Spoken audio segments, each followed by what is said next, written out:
Hello, welcome. We are going to work a problem together from the in-class notes.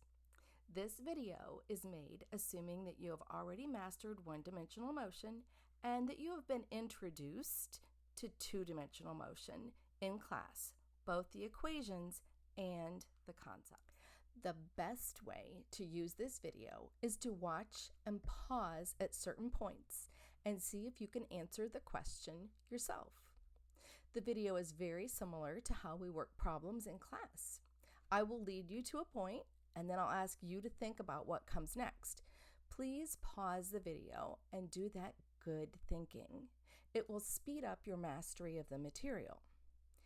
If you come back from having decided on what you think the answer is and play the video again and it turns out you got it right, fabulous, proceed. If you did not get it correct, then I would ask, go ahead and watch the rest of the video, but make a note of it and follow up with me or your lab instructor or your tutor because questions like this can really help us to learn and master physics faster. It could be your idea was a completely fabulous one that was just another way to solve the problem. Recall, many of the problems that we work will have more than one correct route or answer. Or it could be that you have a concept or equation misunderstanding, and that's learning. And if we can sort it out, then the next time you encounter it, you'll get it right. Let's start just by reading the problem. We have a golfer that is going to hit the ball off of a cliff that overlooks the ocean. He hits the ball such that his initial speed is 48 meters per second and the elevation angle from the horizontal is 36 degrees. And we want to know if the ball goes further than 250 meters. So I'm going to start by identifying the variables that I'm given and drawing a sketch and labeling the sketch and the variables. So there's my cliff, there's my ocean. My cliff is 52 meters high or above the ocean.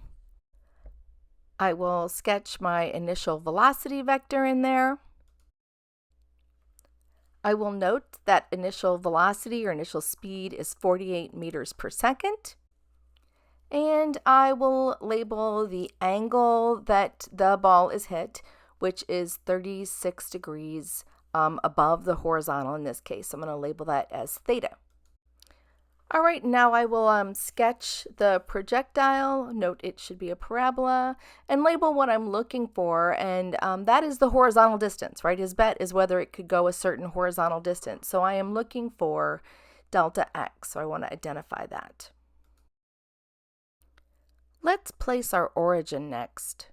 Pause the video and think about where you would place the origin. So I'll sketch my xy axes, and keep in mind I can put the origin anywhere I want, but it is often a good choice to put it at the beginning or at the end of the problem because then usually it'll mean something is 0. I'm going to choose to place it at the top where the ball starts. This selection of an origin means that we can now determine what the y displacement is. Pause the video and think about what delta y is. So based on where we put our origin, the initial y is at 0 meters and the final y is at negative 52 meters. So delta y is final minus initial. So I'm going to have negative 52 minus 0, or negative 52 meters. All right, now pause the video and think about, is there any other information that you know? Are there any other variables for which you have numerical values? Hopefully you wrote down that acceleration in the x direction is 0 and acceleration in the y direction is negative 9.8 meters per second squared. We can always count on that for these projectile motion problems. Now pause and write the initial velocity in the x and y directions.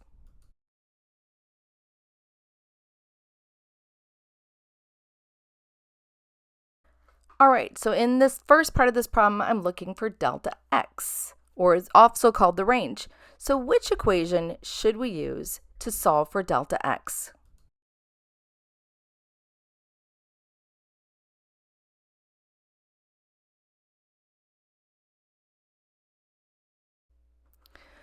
Okay, so, well, none of them look perfect. But if I had time, I could use B to solve, equation B to solve for x.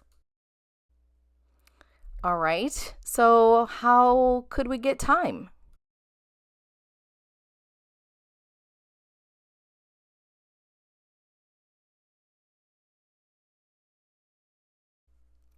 We are going to use equation E to solve for time. Let's write out our equation, and then let's identify what we know. Let's see. There we go. There's delta y.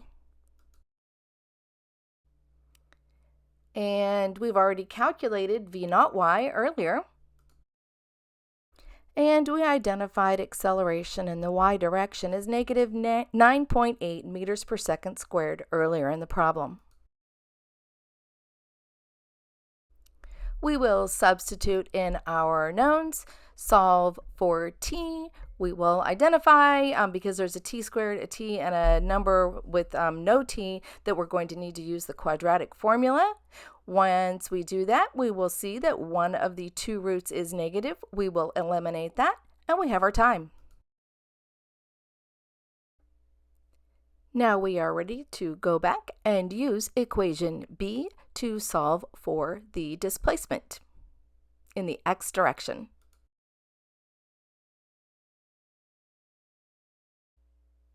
So I get a displacement in the x direction of 281 meters, which is more than the 250. So yes, he wins the bet.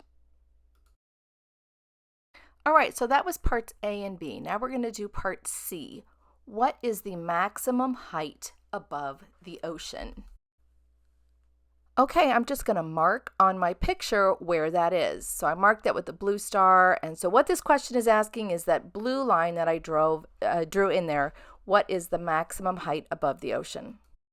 All right, so this is an important one to stop and think about. What do we know about that maximum height above the ocean? What piece of information do we know that we weren't using in the other parts?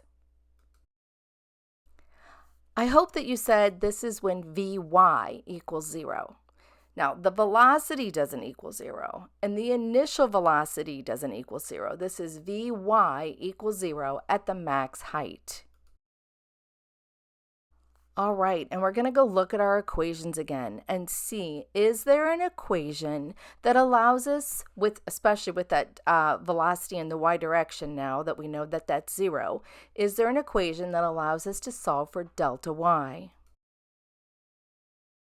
Before we go look for an equation, I want to point something out. In the previous part of the problem, we were looking at the entire projectile, as I'm showing with my laser pointer. For part B, I'm only interested in the projectile going to the top of its path. So these two times are different. The time to get to the brown star and the time to get to the green star are different times. Pause the video and think about which of these equations we should use to calculate the y displacement. Hopefully you picked equation F. D is not very useful because it doesn't have the thing that we're looking for, delta y. E is also not very useful because it has time in it and we do not have time. So the correct choice is F. All right, so we're going to use this equation to solve for delta y. I am going to first do the algebra with the variables because that's a little bit easier, and then I will substitute in the numbers and we will have our delta y. All right, so I'm not quite done yet Because what I just calculated is what I'm showing with that green arrow there. That's the height above the initial point. So it's the height above the top of the cliff. But the problem asked for the height above the ocean. So in order to answer this question, I need to take what I just calculated there, that 40.6 meters, which is how high above the launch point it was, and add that to the 52 meters, that's how high above the ocean the cliff is.